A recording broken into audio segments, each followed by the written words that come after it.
Okay. Hello, everybody. Welcome.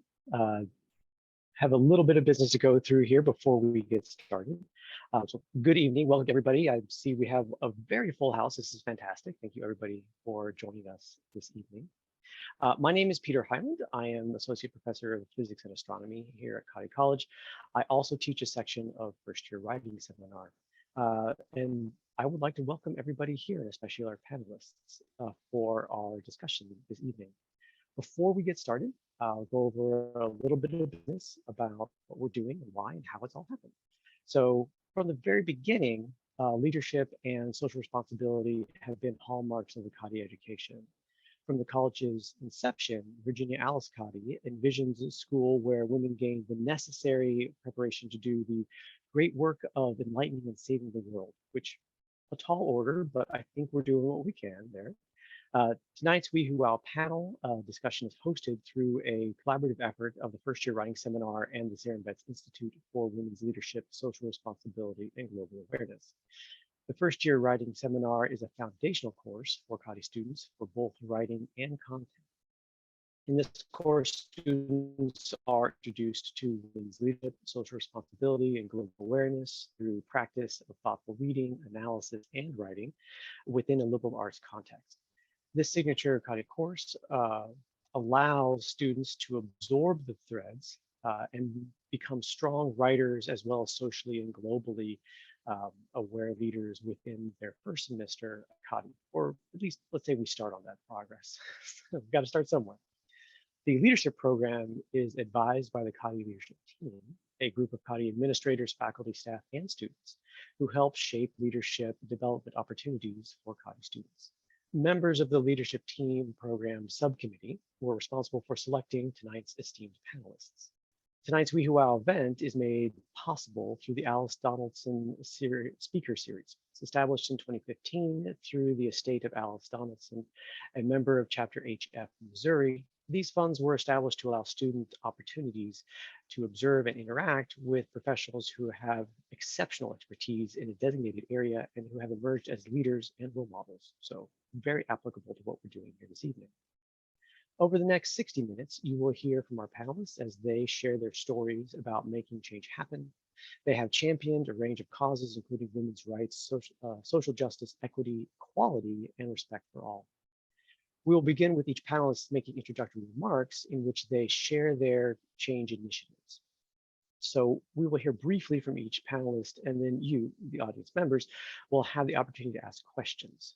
For those in the audience required to attend, that will be our students for FWS, attendance will be tracked at the end using a post-event survey shared in the chat.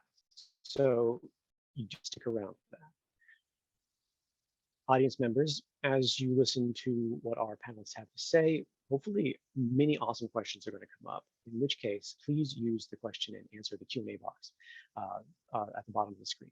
We'll also use the chat feature to engage with the audience, and we'll enter speaker bios and pose questions to the audience members there. I cannot do all of that at once, so I am being helped by the amazing Denise Carrick-Hedges, who is in the background making all of that happen. So my thanks to her especially. Okay. So our first panelist is Dr. Danielle Johnson. Dr. Johnson is the Executive Director of Durham's Partnership for Children, an organization in Durham, North Carolina, whose mission is to ensure every child in Durham enters school ready to succeed. So you can check the chat box for her full bio. Dr. Johnson, thank you for joining us tonight for the We Who Wow panel. Please share with our audience about your background and a little about the work that you do. Sure. Well, thank you so much again to Cottey College and the selection committee for this opportunity to share a little bit about myself and the work that I am now, what I call my life's work. I'm engaged in life's work. Just a brief little snippet overview of who I am so you can understand how that lays the foundation for both my research and how I approach the work that I do. I was born and raised in New York City in an area known as Harlem. So as you may know, Harlem is a very vibrant community. There's also a community that can sometimes be labeled as under-resourced. But while I was growing up, I didn't see that. because I grew up in a household where my mom was a deputy director for social services programs such as Head Start. My dad was the archivist for Schomburg Library and research in Black culture. So my household was steaming with just social services and cultural awareness. So, but there's a duality because I attended predominantly white schools or private schools. So here I am attending these schools where my culture is not really embraced. It's not really creating space for me to show up fully as a student. But then I come back to my community where I'm celebrated, I'm highlighted, and I'm trying to figure out, like, how do I make sense of this? Well, fast forward into my current role as executive director, where I'm the first Black woman to lead the organization. I bring that lived experience to my work to remember what it felt like to not be seen, not to be heard, and not have my culture valued. So when I'm designing programs and I'm looking at how do I evaluate programs, I'm centering parent voice and culture into that. I'm ensuring that I'm creating space at the table for all to engage and understand how do we navigate these systems to ensure that all children have access to high quality care, have access to obtaining an education in a truly respectful manner. How do we, create those kind of systems? Well, then I also connected that same kind of work to my passion, which is the country of Ghana in West Africa. I do a lot of research there around preparing educators on how to create culturally responsive environments and how to create systems that welcome families, that welcome the engagement of the community and the families. And how do we create, again, these opportunities and spaces to ensure that all are welcomed and embraced in our children's education. So with that work, we look at how do we create what we call collaborative action research around, again, that culture responsive environment. How do we then sustain that through culturally sustaining practices? So that's really the crux of my research. And then I, again, make the bridge and bring that back to Durham, where I'm working with childcare providers, either in center-based bases or in home-based settings. I'm working with community partners. I'm working with government entities, higher education, and we're coming together to, again, create these systems that are equitable and are respectful and are truly centering parent voice. So that's why I call it life's work, because I don't see a stop point of when I'll be done doing this.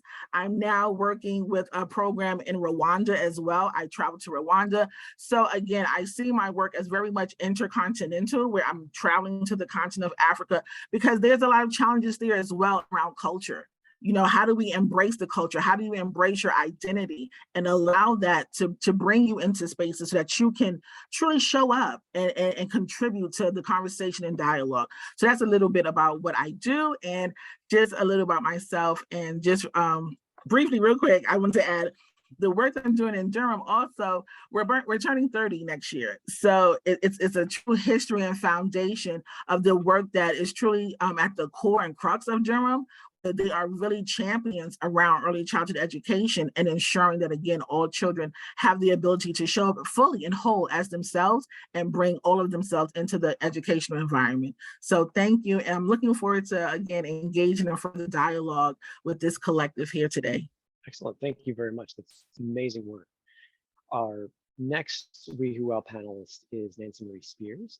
Nancy is an enrolled member of the Cherokee Nation and works as an investigative reporter for Imprint News, covering Indigenous children and families. Again, please see Nancy's full bio in the chat. Nancy, thank you for joining us tonight for the We Who Well panel. And can you share a little bit about yourself and your work with us? Yeah, absolutely. Thank you all so much for having me, and I'm welcome to be here with my fellow panelists. My name is Nancy Marie Spears. Like he said, I'm an enrolled member of Cherokee Nation of Oklahoma. And given that, obviously, I'm very, very humbly aware of the fact that I am a white passing Cherokee woman. And what that means for me and the work that I do is I always grew up in these two different worlds where I had this very low income, uneducated narrative pushed on me as a child. I grew up in a very predominantly white area. And having this awareness also of the stereotypes and the inequities that we see within Indigenous communities, and just the ways that there is a lot of lacking education on our communities. And so growing up, seeing all that in rural Oklahoma, which is where I was born and raised, it kind of really propelled me into the work that I do today. I'm an investigative journalist. I have been a journalist since my freshman year of college. I graduated from the University of Oklahoma with distinction in my journalism degree. I'm also seeking a master's in law, in federal Indian law, because of the work that I do that focuses on the Indian Child Welfare Act, which is a very bedrock piece of legislation that is a central tenet to tribal sovereignty in the United States. And so that's a little bit about kind of as far as the work that I do. Like I said, I graduated from the University of Oklahoma in May of this year with distinction. And right shortly after that, I won some awards, some national awards for the work I was doing as a student. And then shortly after that, I got a full-time job at the Imprint News. I'm actually leading the United States' first beat on Indigenous child welfare. I'm the Indigenous Children and Families reporter at the Imprint, which means I do have a focus in, like I said, the Indian Child Welfare Act, as well as the impact of the boarding schools, which, as we've seen with the Department of Interior's investigation that we've been hearing about in the news, it's a very big point of contention in Indian country right now. As far as some other, contributions of mine, my experience in my contributions in data journalism, for example, was another area that I did in undergrad. I contributed to a nationwide map that tracked the COVID-19 pandemic's impact on Indigenous communities. And that was a project that was co-produced by Indian Country Today and Johns Hopkins American Indian Health Center. So I was part of the data collecting process of making all of that happen. When I'm not living and breathing journalism, you can find me hiking or gardening or just spending time with my pets. I'm a very big pet central person, and that's a little bit about me. I don't know if I went into the wonderfully poignant details about my life the way that Dr. DJ did, but that's a little bit about me. It sounds like powerful work. So thank you for joining us this evening. Our next panelist is Adriana Gracia. She serves as the Director of Programs for Girl Forward, an organization supporting adolescent girls who identify as immigrants, refugees, and asylum seekers in Chicago, Illinois, and Austin, Texas. Again, please look at the chat for Adriana. Thank you for joining us, and please tell us a little bit about yourself. Yeah, thank you, everyone. I'm so honored to be here with this esteemed panel that we have of folks. Just a little bit about me. I'm originally from Chicago, Illinois. I grew up in a very small Mexican community here in Chicago known as Little Village or La Villita. And growing up there, I was exposed to, I think, a lot of things that are probably very troubling also right now in Chicago with violence and poverty. One thing I think that really just stood out when I was living in that community is kind of like my grandmother, kind of like the other women also in my family. My grandmother in particular, when she immigrated to this country, had shared how she really struggled to communicate with other neighbors because when she originally moved there, it was, I think it was actually Hungarian folks that predominantly lived in that area. So she used a lot of signs to kind of communicate it when she wanted to maybe figure out where do I get this from a store? Where do I get furniture? And as I grew up and as the neighborhood changed along with that, she kind of became that hub in our community of neighbors that came directly to her to ask for support. That was always just beautiful to see that she really took the time and the care to explain to folks that were new not only to the neighborhood, but new to this country, to really help them and kind of pay it forward, and knowing that that's something that she experienced and she didn't want other folks to kind of struggle like she did. And that for me was really the catalyst of why I decided to go into this type of work, and working specifically with immigrant and refugee communities, of just being able to be there as a source of support for individuals, to make those connections, and really create a welcoming space where folks feel that they can come and they could really be themselves and be able to share things and be vulnerable, because many of our participants who are refugees and immigrants have been through some very difficult situations, not only leaving their home country because of displacement, persecution, and conflict, but then also coming to the United States and maybe being exposed to anti-immigrant or anti-refugee rhetoric. So that's a lot of like why I feel that I've decided to really focus a lot of the work that I've done on immigrants and refugees over the course of my professional career. That's usually the population that I've really, really kind of centered myself with and felt most comfortable with, and where I felt like I've had the most purpose in, and particularly also with adolescents, which many folks don't want to work with teenagers, but they're my favorite group. So anytime I get an opportunity to work with young people, I feel just re-energized. And that's really essentially like how this has all brought me to where I'm at right now with supporting Girl Forward. Thank you very much. That sounds, I mean, really transformative for the people that you work with. Now it is time to open it up to the audience. So feel free to, audience, put into the question and answer that you have. For now, I'll start with the question that comes from our first year Writing Center students. This is any one of our panelists can answer this. So were you always set on the work that you're doing now? And if not, what changed your path?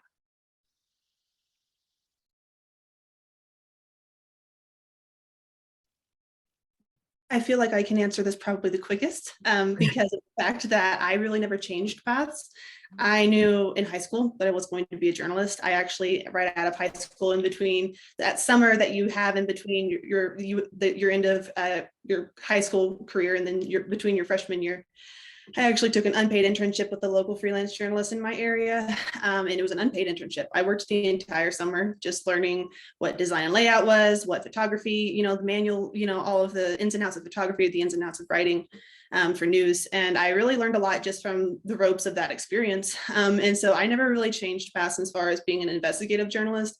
I think what led me to covering as a Cherokee woman, what led me to cover my own community, specifically Indigenous communities, was just for the fact of seeing, like I said earlier, all of the lack of education and the stereotyping that we still see in modern media representation. Media representation and journalism education is a really big topic for me personally, just because I've seen firsthand as a media practitioner the ways that false narratives through the media can really impact marginalized communities. And so I never really changed paths. I can still remember my first front page news story that I did as a freshman in college. It was my first semester as a journalist. And it was about Indigenous communities in my area. And I never really stopped doing anything from there, just trying to advocate and be as adversarial as possible to the experiences of those around me that weren't getting their voices heard. So it wasn't really something that I never really shift in opinion or a shift in my path in terms of why I'm doing what I'm doing. I've always just become more and more determined to make a difference in the space that I'm doing, which is child welfare. Thank you. So this was not my original path. I attended school. I have a BS in community health education, a master's in public health. So my journey in my mind was to work for either the CDC or become the Surgeon General. Like I was really bent on that. But somehow early childhood, I feel like I stumbled on the yellow brick road because I was working at a program that wasn't early childhood per se. It wasn't described like that, but I was serving in the capacity of their health and nutrition manager. And then the director came to me and was like, hey, do you have grant writing experience? Because we're looking to write a grant for a Head Start program. So I called my mom and I'm like, I think my program is trying to convert to what you used to do in your working life. So it was almost like early childhood called me. It summoned me back to what was supposed to probably be my original destiny. And I have not left since. I've been in this field now over 25 years and it just continues to progress. So I'm very fortunate and honored to serve in early childhood. Thank you. Yeah, I would say for myself, after I graduated from high school, I had no clue what I wanted to do. I also, because I came from, from immigrant parents, was the first one in my family to go to college. Didn't have a lot of guidance on what to do like after high school. So I decided to go to community college for a couple of years and kind of 6 different options and stumbled across psychology. Like that was just something that really fascinated me, and took more courses and eventually went to grad school and undergrad for that specifically. I think originally when I started out in this field, my focus was on like the little ones, like just children. So a lot of the work that I did early on was in child welfare, working as a child welfare specialist, also providing counseling services to survivors of domestic violence, specifically children. But gradually, like as I look at now when I reflect back on the positions I've held and like the work I've done, it's really honed in on adolescence. And I'm really happy that that's where I've kind of found my niche. And I've also like on a separate note, like I love to volunteer. So I'm currently volunteering with high school students, kind of helping them navigate their pathway post-secondary, and also working on a hotline for survivors of sexual assault. And we get several phone calls, at least during my shifts, from really young folks that have experienced that. So I didn't think I was going to enjoy working with teenagers, but yeah, that's who I'm enjoying working with now. So amazing. Sounds like there's like not everybody, but or 2 out of 3 is like kind of serendipitous. So something happens, maybe not a bolt from the blue, but you kind of fall in to this thing that becomes like where you need to be, right? Well, Nancy, maybe you just fell into that very early. So we have a question here for Adriana, and the question is, how has this anti-rhetoric, this anti-immigration, anti-immigrant rhetoric affected your mental health? Mhm.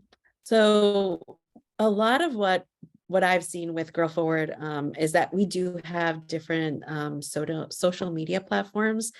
And there are folks that go on the platforms and yeah, they're not writing things that we want our participants, our families to see. And even hearing sometimes when we do home visits with our participants, hearing situations that they've experienced, whether it's at school or in other communities, is really, it's heartbreaking sometimes to hear that. I think what I typically do in those situations is that I just remember what I'm doing. Like my purpose here is really to support my participants. And if it's trying to find, maybe resources for them, because some of the things that they may be hearing from folks is really difficult for them, I will do my best to find a resource so that they can find that support. I'll also create spaces in our organization so that girls have a safe space to process some of those things that they've been experiencing. And also just remind them that they're all welcomed here. One of the things I love about our office, and I wish I was there right now, we have this beautiful mural that tells them essentially that we all belong here. And that for many of our participants, when they're able to walk into our office and see that, is just so, it's so comforting, and kind of just reminds me of why I do this work, why I work with this population. And just reminding myself that people are going to say and sometimes do very hateful things, but I also need to find spaces where I can create positives and positive change. And that's what I'm doing at Girl Forward. Amazing, thank you. Our next question is for Alice from the Q&A. What do you feel was your biggest accomplishment or biggest impact that you made? Oh, sorry, that was from Alice for any of you.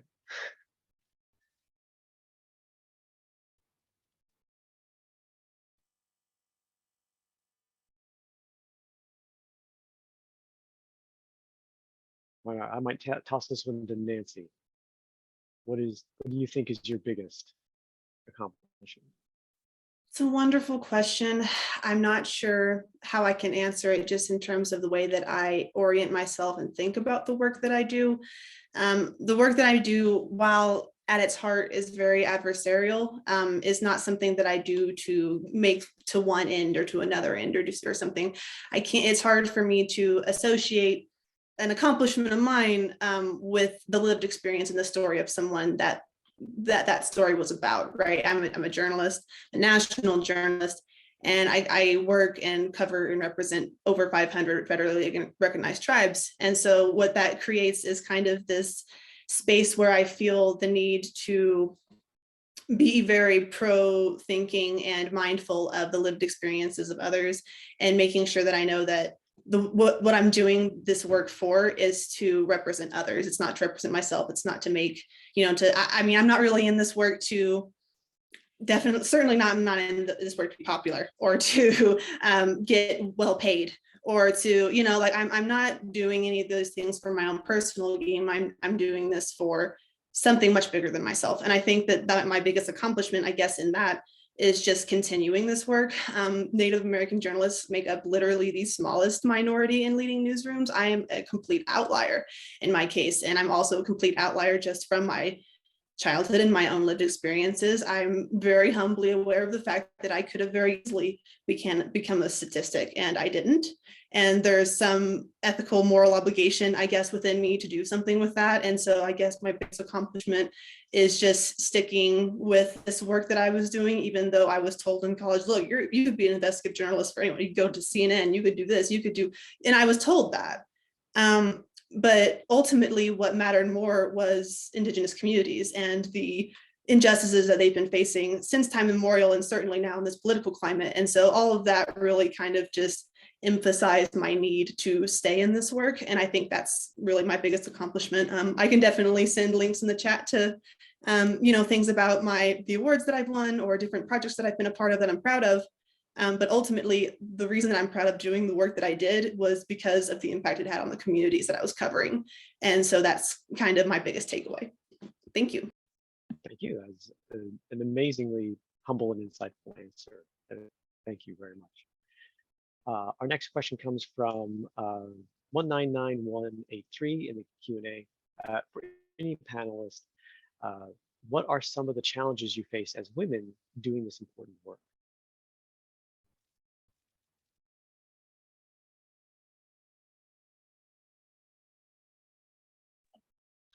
I think I paused because the challenges are kind of like nebulous, if you will. They change, they're very fluid.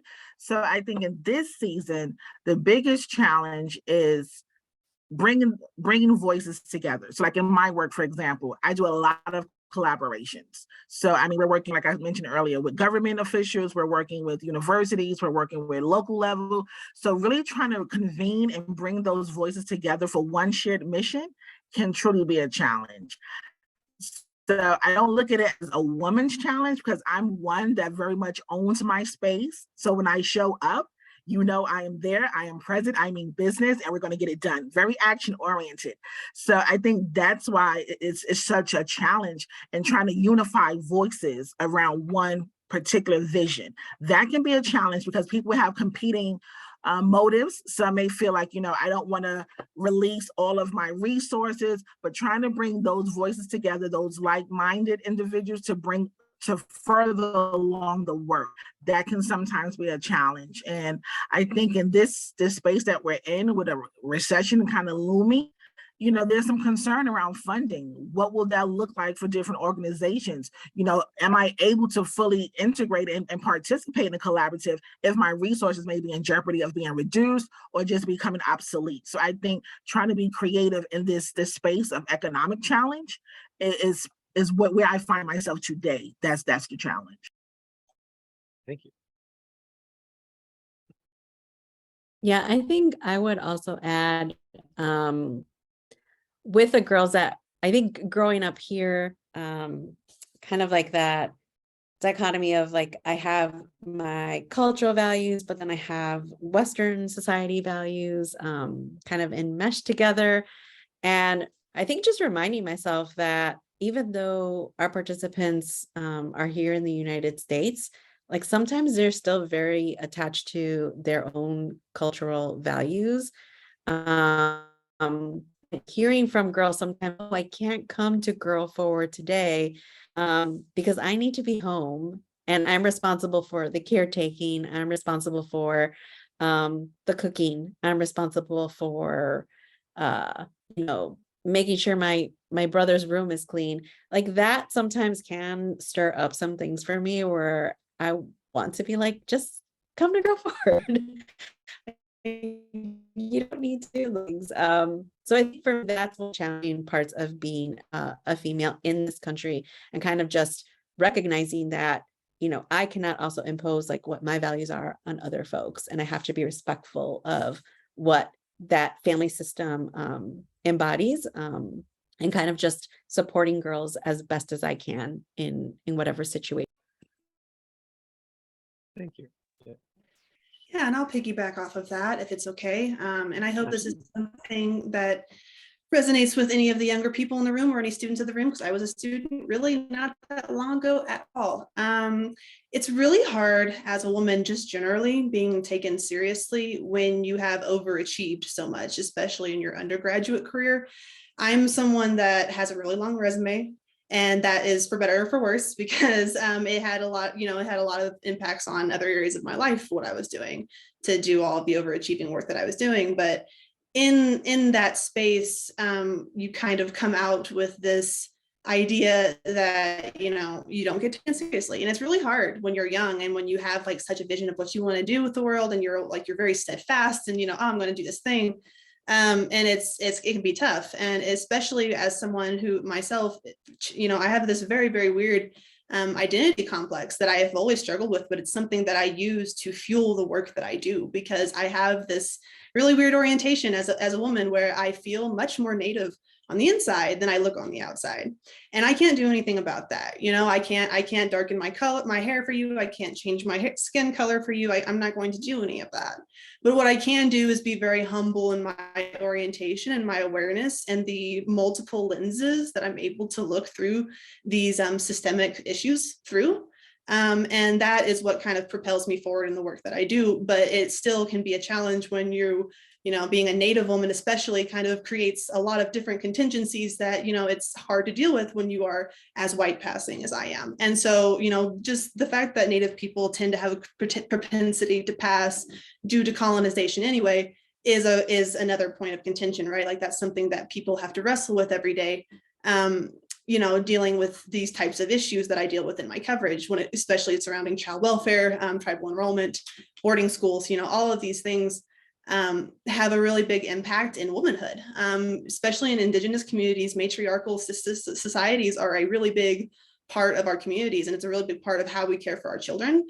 And what we see in the data and in the history of Indigenous women is a lot of perpetrated violence against Indigenous women. We have the Missing and Murdered Indigenous Women Association, Murdered and Missing Indigenous People Awareness Day. We have all these things that kind of create awareness to the violence that we see against Indigenous women, but having to internalize and sit with all of that and then do something productive about it can be a challenge when you're as young as I am and you get don't get taken seriously at times.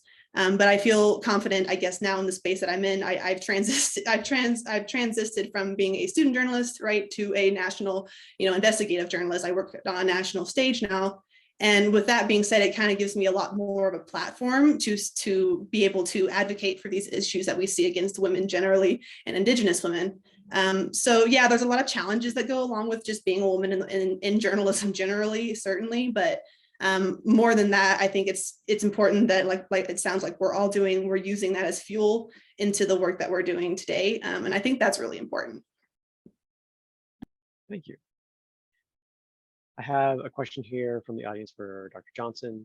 Caitlin has asked in the Q&A, Dr. Johnson, I'm a psych major, and I've been asked a lot if I'm sure I want to go to a job that can weigh on a person so much.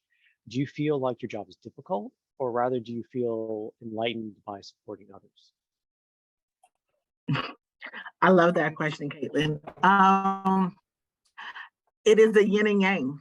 And I go through this. I have an executive assistant, and she's almost like my therapist, because there's some days where I'm just like, why am I doing this? Because it can be difficult leading people. Sometimes the vision may be big, and really trying to get people to buy into the vision and understand that they each have a role to play in fulfilling that vision can sometimes be challenging. I remember when I first became the executive director, I wrestled a lot with imposter syndrome because I saw no one that looked like me in this seat. I didn't have a mentor or someone that I could go to for guidance. I was 79 days in my seat when I had to do like an annual meeting of convening all multitude of stakeholders from Durham. And then 3 months later, after being in my seat, the pandemic hit.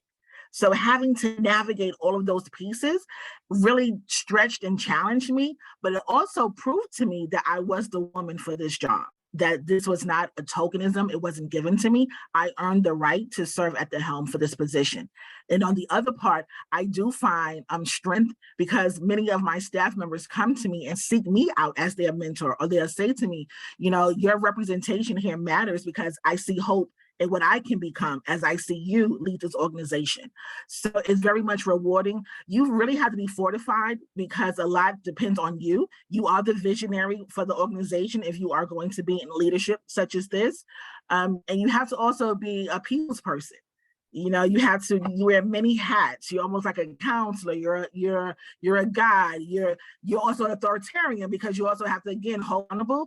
So I often find that it's sometimes lonely in this space. So you definitely have to create what I call your tribe, your circle, so that you can get fortified and have folks pour back into you, because you pour out a lot in this type of seat. But would I give it up and change it? No way. I was called to do this work, and I'm honored to serve, even on those days where I eat extra pieces of chocolate to kind of make it through without, as I say, losing my cool and saying something that is unleadership-like. But definitely, I would tell you to continue if this is what you feel called to do. I will say, don't do it for the accolades, because sometimes they don't come.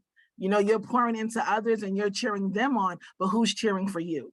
So if you're looking to be, the star, I had to remind myself, hey, no one really reached out for bosses today, but I'm constantly reaching out for this one, for that one. But that's not why you do the job. So just know that sometimes it can be a little lonely at the top, but have your other circle to support you. Also find other outlets that can fuel you, that can recharge you. This work is draining. We're in spaces where sometimes you're not wanted. I can go into a room sometimes and I'm the only Black person there, and I'm having to fight those narratives and say, no, I'm not the poster woman for all Black communities, So really owning your space and owning who you are and how you show up to the work, and you'll be good. That is a fantastic answer. And sort of going back to Caitlin's question, it says, do you feel enlightened by supporting others? It also, yes, but also, like you say, you have your tribe, you have your team, you have maybe a much smaller group of people who are there to support you and do for you what you are doing for like your whole organization and everyone that they are supporting. So it's correct. I try to have them separate. So I prefer not to mix the two sometimes, because it can get a little murky. So I do have like the little small group that I have, we call lunch with the EDs. Yeah, you have that, because there's some common themes, but then you want those that are not so close to the work, that can really see you, the person, the individual, and not have any kind of biases with it. excellent. Thank you for that. That is, I don't know, seems like an incredibly important aspect for maintaining your ability to just like do that work, because as you say, it is so draining and takes so much of you at times. I have a question from another first year writing seminar instructor, Dr. Polo. She says, Nancy spoke about the misrepresentations of Indigenous people in the media. How, if at all, does media misrepresentation impact the work of Dr. DJ and Adriana that you do? So maybe we'll first toss this over to Adriana. Yeah, so I think I see commercials unfortunately all the time, even here in Chicago, saying, that immigrants are coming into this country and they're taking your jobs, or they're criminals, and they're going to hurt your children. So, don't support, even candidates like political candidates, since we're in an election year, that are supporting, that are in favor of those type of supporting those populations. So I think for me, it's really just educating folks on what the refugee and immigrant experience has been for our families, and reminding them of, they're here just like I think anybody else is here, is to find a better life for themselves, a better life for their children. And they just want to be able to live in communities, live in peace, and be able to just, forge ahead and find whatever path it is that they have for themselves and for their children. And so I think a lot I think of what Girl Forward does is educating the public when there is that misinformation, and for whoever it is, if it's our local alderman, if it's community members, if it's other organizations that are also maybe new to working with refugees and immigrants, it's really just taking that time to educate folks, to share what lessons we have learned and what's helped us to be successful. Thank you. Dr. DJ, do you want to? Just briefly add, similar to what Adriana said, is about educating, because sometimes people have a tendency to believe that education and learning doesn't start until kindergarten, and that's not true. We know education and learning starts at birth. So we want folks to understand what is early childhood education, that it's not daycare services, it's not babysitting, that these young children are actually having an educational experience through play. So definitely that education piece is critical. Thank you. So here's a question for any of our panelists that comes from Q&A. This question refers to how you got to where you are today. Via asks, how did you actually get to where you are professionally? As in, what do you feel was essential to getting into the position you are in? Was it letters of recommendation, grades, degrees, connections, internships, certain company types? That's broad. Yeah. I can start. So when I graduated from high school, like I said, I went to community college, transferred over, and finished at my undergrad university. I went straight to work. Like I just thought, like, that's what I'm supposed to do. I'm just gonna work, find positions that are looking for someone with a bachelor's degree. And I got to the point where I was like, I want more. I want to do more. And I would find all these positions that would be like, I'm taking off all the that I need to go into this position. But the requirement was always like, do you have a master's? And so that always kind of was something that always then prevented me from applying for those positions, even though I thought I had all the necessary skill set. So I would just, that I think was one of the things that I just really had to come to terms with myself, that, I had to go back to school and find a program too that was going to help me get the positions that I was really interested in, but also help me work with the populations that I was really interested in and continue to do my work with. So I would just say, that was one of the biggest hurdles for me, is just really making sure that I had whatever was needed to be able to take on those positions. And getting my master's degree did open up a lot of doors for me to get into employment opportunities that I think just gave me greater exposure to managing teams. Gave me opportunities to get some additional training, even learning about how to be part of a board, and kind of expanding in that area as well. So I would just say that, just really thinking about what it is that you want to do and what's the skill sets that you have to have, and sometimes the education that. Thank you. That was interesting. I'm kind of interested also in if there's any difference in Nancy, your answer to this question is you had gone into journalism in college, but as you say, like going to journalism, you could have gone to CNN. And so were there aspects of who you are or who you met or that led you like to where you are now versus where you could have been in sort of a parallel universe? Yeah, absolutely. That's a really thoughtful question. In terms of the changes or the shifts that I had along the way, once again, growing up or being in journalism school, first and foremost, where I learned about these statistics about how scarce Native American women are in newsrooms. That was something that was a really big red flag to me because we have so much violence that happens against Native women, against Native people, Native lands.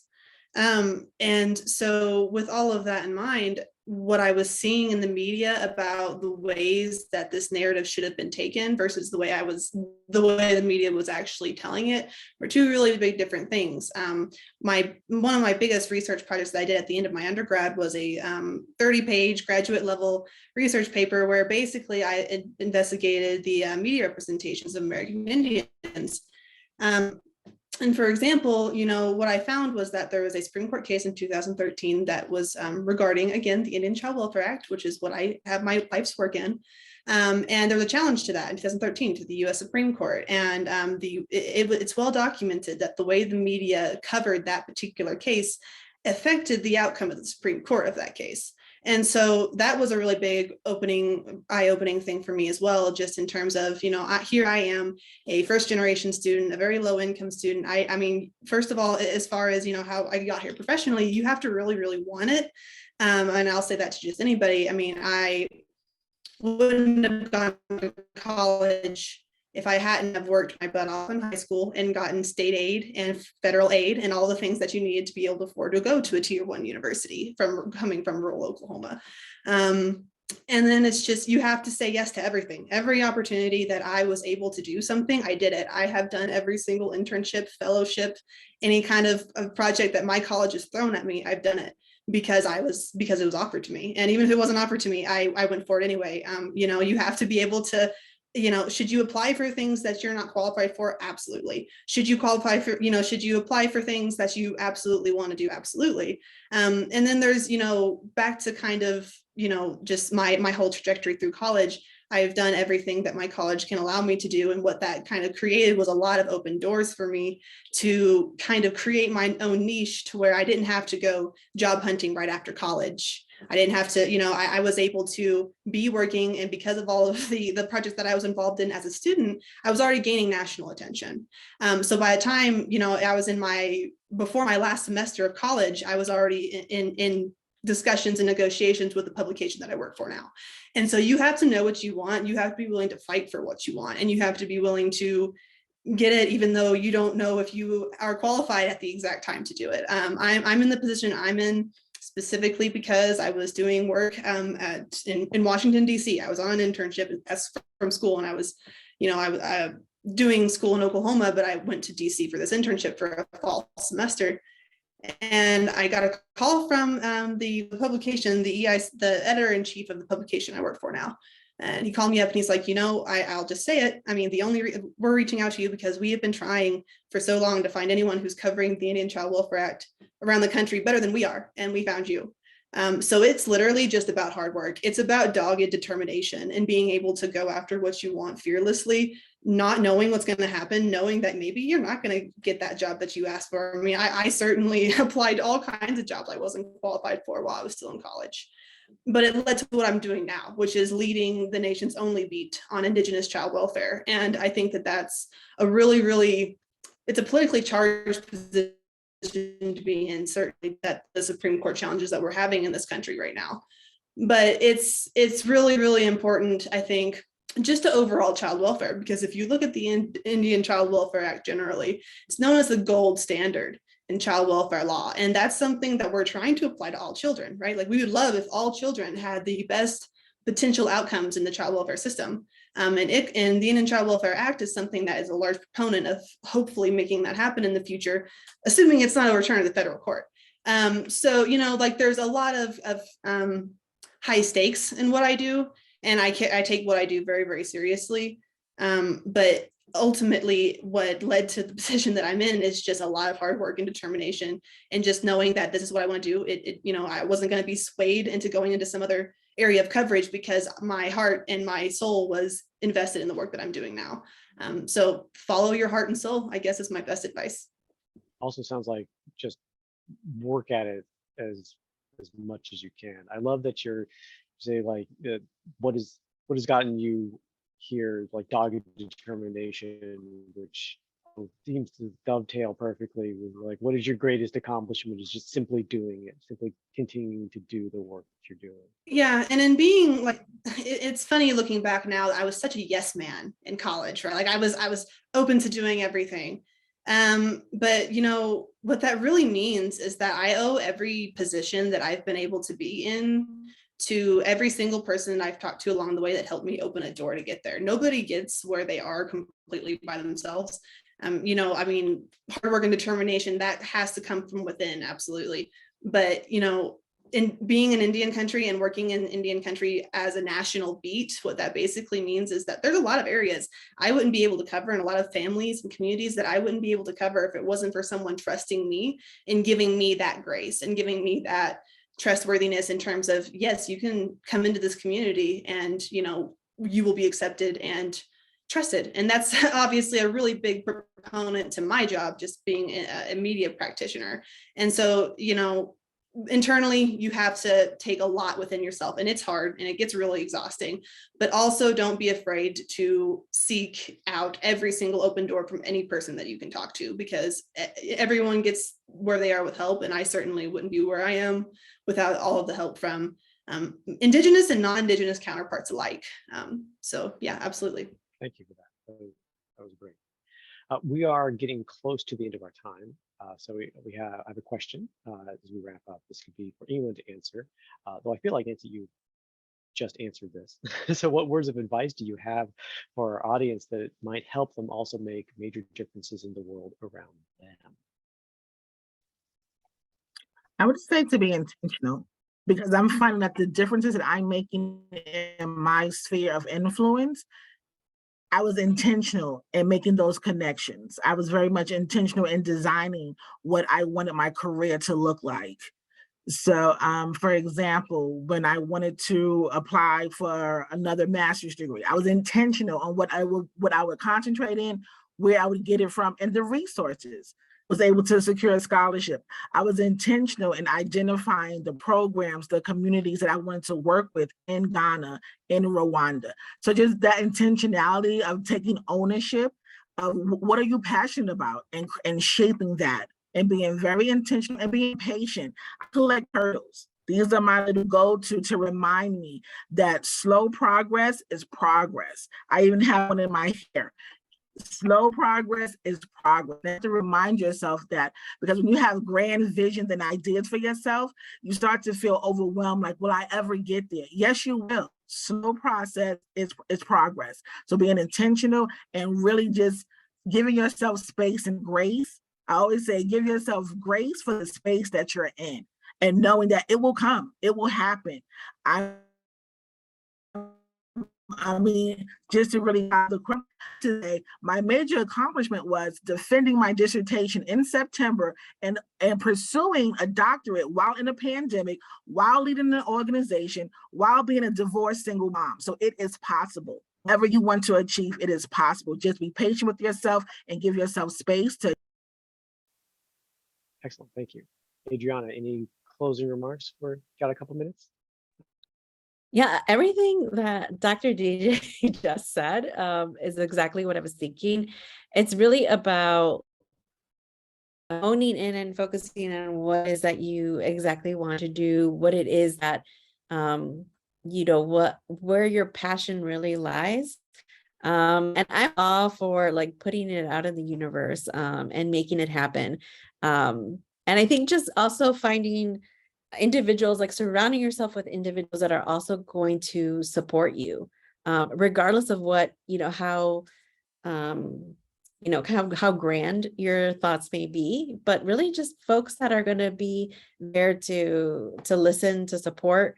I think that was something that was so important on my journey, because folks, unfortunately, like when they talk about social services, think like, oh, like you're going to be poor, or you're not going to make any money.